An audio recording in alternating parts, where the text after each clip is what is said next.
বাঁশের তৈরি পণ্যের উপর নির্ভরশীল বগুড়ার হাজারো পরিবার। বগুড়া জেলার ১২টি উপজেলায় বাঁশ দিয়ে বিভিন্ন পণ্য তৈরি করে জীবিকা নির্বাহ করে আসছে অভাবী অসহায় পরিবারের হাজারো শ্রমজীবী নারী ও পুরুষ। বগুড়া জেলার অন্যতম একটি উপজেলা শেরপুর উপজেলা। এই উপজেলাটি বগুড়া জেলা শহর থেকে ২২ কিলোমিটার দক্ষিণে অবস্থিত। আর শেরপুর শহর থেকে দক্ষিণ পূর্ব দিকে ৪ কিলোমিটার গেলেই চোখে পড়বে বাঙ্গালী নদীর পাড়ে অবস্থিত সবুজ শ্যামল ছায়ায় ঢাকা একটি গ্রাম বিনোদপুর। এই গ্রামটি সুঘাট ইউনিয়নের অন্তর্ভুক্ত। বিনোদপুর গ্রামের বুক চিরে বয়ে চলেছে বাঙ্গালী নদী। বর্ষা মৌসুমে নদীটি পানিতে থই থই করে, দেখে মনে হয় এ যেন এক মিনি কক্সবাজার। এই বিনোদপুর গ্রামের প্রায় ৪,০০০ মানুষের বসবাস। আর এই গ্রামের ৯০% মানুষ তাদের হাতের তৈরি বাঁশ শিল্পের উপর নির্ভরশীল। গ্রাম ঘুরে দেখা যায় পরিশ্রমী ওইসব নারী পুরুষ বাঁশ দিয়ে বিভিন্ন পণ্য তৈরি করছে।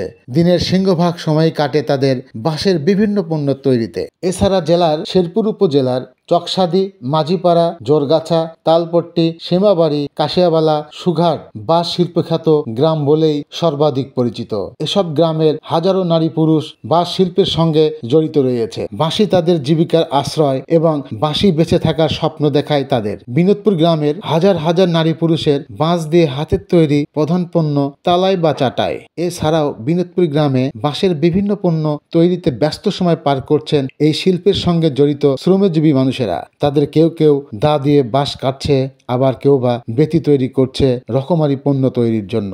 গ্রামে গ্রামে বাঁশ নিয়ে চলছে নারী পুরুষের কর্মযজ্ঞ। নারীরা সংসারের কাজের ফাঁকে প্রতিদিন সকাল থেকে সন্ধ্যা পর্যন্ত তাদের এই শিল্পকর্ম চালিয়ে যাচ্ছে।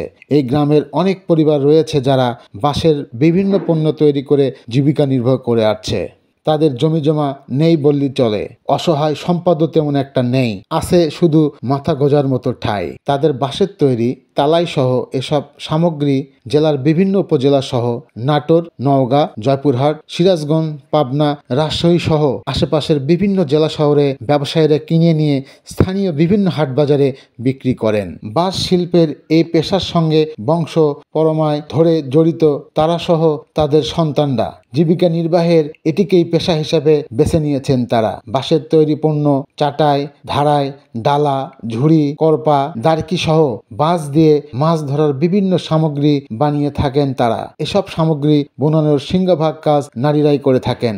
অন্য সব প্রয়োজনীয় সামগ্রী যোগান ও প্রস্তুতির কাজে যোগ দেন বাড়ির পুরুষরা। কিশোর কিশোরীরাও এসব কাজে তাদের সহযোগিতা করেন। তবে এখন তাদের ছেলেমেয়েরা অনেকেই স্কুলে লেখাপড়া করেন।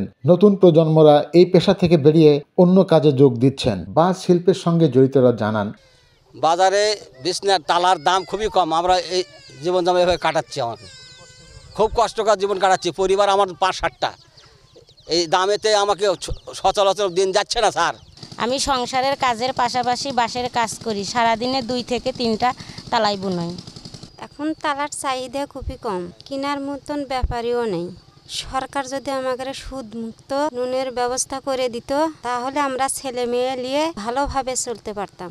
আমরা বাজারে থেকে বাঁশ নিয়ে আসি, বাঁশ নিয়ে এসে কাজ করি, কাজ করে দেখা যায় কি দিনে 200-150 টাকা ইনকাম করি। এখন তালাইয়ের দাম খুবই কম, আমাদের ছেলে মেয়ে নিয়ে খুব কষ্টে আছি। আমাকে যদি সরকার যদি একটু ঋণের ব্যবস্থা যদি করলো নি, তাহলে খুব ভালো হলো নি। বর্তমানে নিত্য প্রয়োজনীয় নানা সামগ্রীর দাম বৃদ্ধির সঙ্গে সঙ্গে বাঁশের দামও বেড়ে গিয়েছে। প্রতিটি বাঁশ কখনো 150 টাকা থেকে 200 টাকায় কিনতে হয় তাদের। হাট বাজার থেকে বাঁশ কিনে নিতে হয় চাঁদা দিয়ে, এতে গুনতে হয় বাড়তি টাকা। বাঁশ পণ্যগুলোর মধ্যে বাজারে চাটাই বিক্রি হয় প্রতি পিস 150 টাকা থেকে 200 টাকায়। ঘরের ধারায় অর্থাৎ সিলিং স্কোয়ার ফিট প্রতি 60 টাকা থেকে 80 টাকায় কাজ করেন তারা। তবে এই পেশাটিকে ধরে রাখতে তাদের ব্যাংকের ঋণ প্রয়োজন বলেও মন্তব্য করিয়েছেন সংশ্লিষ্টরা। সারওয়ার জাহান, জান টেলিভিশন, বগুড়া।